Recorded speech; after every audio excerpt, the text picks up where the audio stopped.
I'm trying to beat every single advancement in the Blaze And Caves Datapack. You know, the datapack that adds hundreds of new advancements into the game. One small problem though. I currently do not have access to my advancements menu. If you want to have a better explanation as to why that is, check out episode 1. But to make a long story short, I have locked away my L key on purpose. This is so that I could focus and hopefully also stay more motivated to just get geared up and not focus on the advancements that much. Well, that's the idea at least. We'll see how that went. To do this, I have given myself 4 tasks to complete, and in the last episode I completed the first 2. While getting those first 2 tasks done was a big grind, it will pale in comparison to what we have to do today.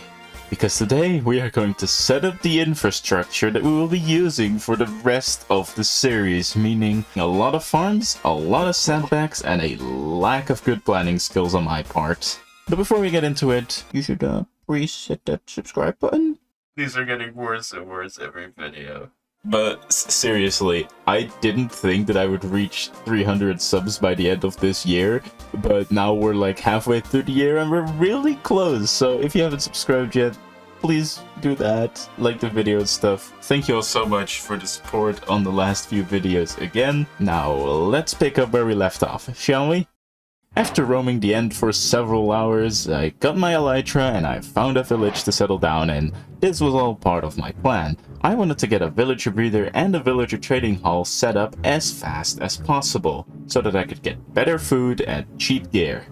That was the plan at least, but it fell apart quite quickly. This is going to be a running theme in this video. I mean, first of all, I messed up the breather because I forgot to put the trapdoors in, so that's why there's like a box around it. But that's not what I was hinting at. No, maybe it's because I just grinded for an elytra for so long, or maybe it's because the upcoming grind was even bigger. But I found myself struggling with motivation to continue, basically immediately. I'm still not entirely sure what caused this, but it slowed down my progress significantly in the first week, and it also kinda sucks because I locked my L key away, hoping that I would be more motivated because of it, but apparently not.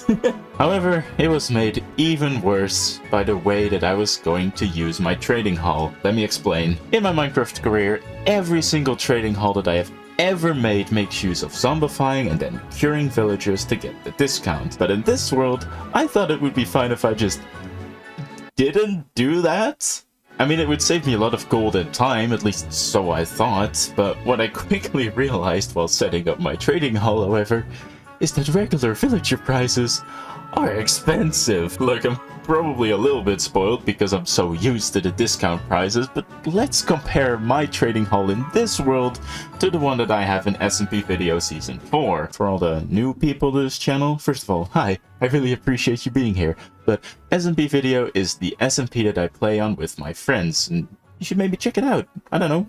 New episode will be out soon probably, so stay tuned for that. If I want to buy some iron boots on SMP Video, all I have to do is trade 1 pumpkin for 1 emerald and then trade that 1 emerald for the boots. Nice. In this world though, iron boots cost 4 emeralds without the discount, and I need to trade 6 pumpkins to get a single emerald, effectively making the boots 24 times more expensive. And if you then apply this to the rest of the trading hall, you will soon realize that curing villagers is just way more time efficient. Sure, I'd have to get a bunch of gold and trap a zombie, but in the long run, it will be worth it. So TLDR, please just cure your villagers if you're making a trading hall. It is worth it. Now that I knew this information, I obviously got to work instantly. Working on an iron farm, that is. This wasn't even part of the farms that I wanted to make initially, but it's a very simple farm and I was running low on iron constantly, so it was probably a smart call by me. Okay, well, distractions aside, now it's time to work on the trading hall. Well, after I dig out this slime chunk, of course, not to make a farm necessarily, but I'm gonna need slime in the future, as well as building blocks, so I'm kinda killing 2 birds with 1 stone here. This is important. Now can we work on the trading hall? Nope! It's time to mine a stack of obsidian by hand. This is obviously because I need obsidian to set up some nether portals in the future so I can travel between my places quicker. Like, what places, you might ask? Well, how about this mob farm that I'm building now instead of working on the trading hall? Look, at this point, my initial plan was now fully in shambles. And well, rather than, you know, fixing it, instead I changed my game plan from make certain things first so that they will help you make other things in the future quicker, to I don't care, I'm just gonna do what I want to do. Funnily enough, this mob farm finally led me to working on my trading hall. This is because my elytra was losing durability very quickly because it was unenchanted, which means that it was finally time for me to get a mending villager. Also, fun fact, I lost my shulker box with that stack of hand-mined obsidian while I was making the farm. Yay! Oh no, I'm actually getting owned by this baby. I can't hit him! No! No! I got him. This is the most ugly thing. That's the only downside. I might have to make this area look nicer in the future, but right now everything I make here looks absolutely garbage. Yeah, this is actually something that I would like y'all's opinion on. The point of this series is not to make nice looking builds or nice looking farms or anything. So everything that I make is a little bit ugly. Part of me thinks it might be nice to maybe clean up my area and make it, well, look good. But is that something you want me to focus on? Please let me know, because I'm very much on the fence about it. I've unlocked the potions tab. That was a tab. We need to wait for this baby to grow up. This stupid little baby needs to grow up. And then I can get mending. Now it's villager converting time, and with only one workplace incident, I was now on track to get mending. I also found some other good books, like this one here, and before I knew it, I had my elytra fully enchanted. And now I was finally in the flow of things. My motivation had never been higher, so I even, get this, continued working on the trading hall. I cured the villagers that were already in the trading hall, got some more advancements, and finally got that cheap gear that I was looking for. Ah, this is amazing. Also, peat farm, I guess? Yay! And I did not stop there. I mined some more, I traded some more, and I even got some slime, which I used to finish the mob farm. With the two guys here that'll give me food. These two guys are honestly kind of useless. I used them to get emeralds at the start until I realized that was a stupid idea. These guys are literally the main reason why I got this renewable diamond stuff. That's really good. I like that. For trades with sharpness 5, which is pretty cool. Mending, obviously. Breaking, kind of expensive, but this one took me the longest, to be honest. Some silk touch. Feather falling 4, efficiency 5, infinity, I don't know why I got infinity actually, and density 5, which I think is for the mace. I don't know what this does, but I got it for really cheap, and I think that's good value. So it kind of means that most of my stuff in the village here is done. All I really need to do now is make an Enderman farm, make a sugarcane farm over at the mob farm, and then grind down the enchantments on this gear. The reason why I'm not getting netherite yet is mainly because 1, this video took long enough already, and 2, I need to get the smithing template for it. And I really don't feel like getting the smithing template for it right now. I did start working on the sugarcane farm, and I'm definitely gonna expand it in the future, because it's slow, but for now it does the trick. Now, only one farm remains between me and unlocking the L button.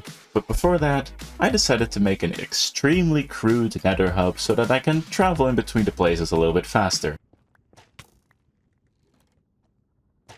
Who scared me like that, bro? Oh, of course I hit the coolest return to sender thing. Exactly the second that I stopped recording to get more materials. You just spawned on top of one of these slabs, and I was running back, and it was like clean. It was so clean, but all I have is my word, I guess. I really should have made this bottom slabs so things wouldn't spawn in here, but sadly I'm not very smart. That would have been smart, but hey, it's done now, and I can finally work on the last thing that stands between me and my advancement menu. the Enderman XP farm.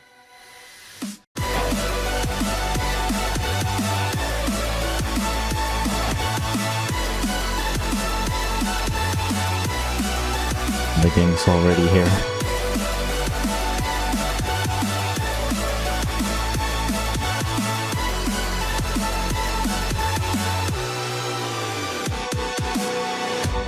All that I could really think about while making this farm was the fact that I would soon be free, and that I could finally start advancement hunting. I was legitimately curious about the challenges that this pack would throw at me, because at this point I still had no idea. But with the farm completed, there was only one final thing that I needed to do, and that is getting enchanted.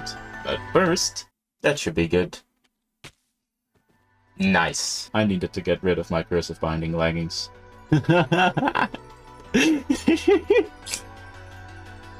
Oh no! It's an infinite Enderman killing chamber. Okay, now let's get enchanted for real this time. Ooh. Oh yeah. Oh. Ooh. Nice. Yes. That is really good. That is really good. Woo. Oh! Yeah, baby!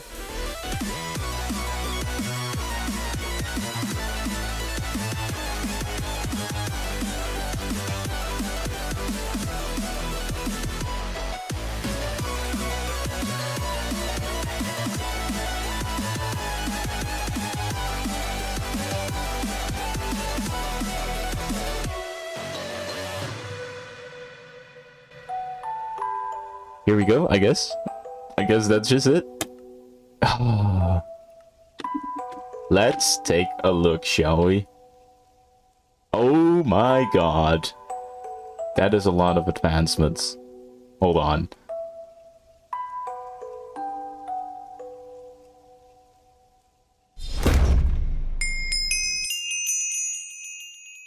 I guess my closing thoughts are this.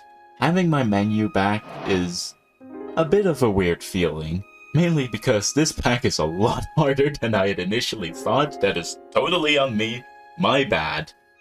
Many of these advancements will be insane grinds and require hours and hours to pull off. Oh yeah, that's the big one that I'm scared of, this one. We're gonna have to do that someday. We're gonna have to make a wither farm, I guess. Okay, that one actually shouldn't be too bad, but it means we're gonna have to make a raid farm as well. These ones are gonna be way more of a pain than I thought. But hey, I've made it this far.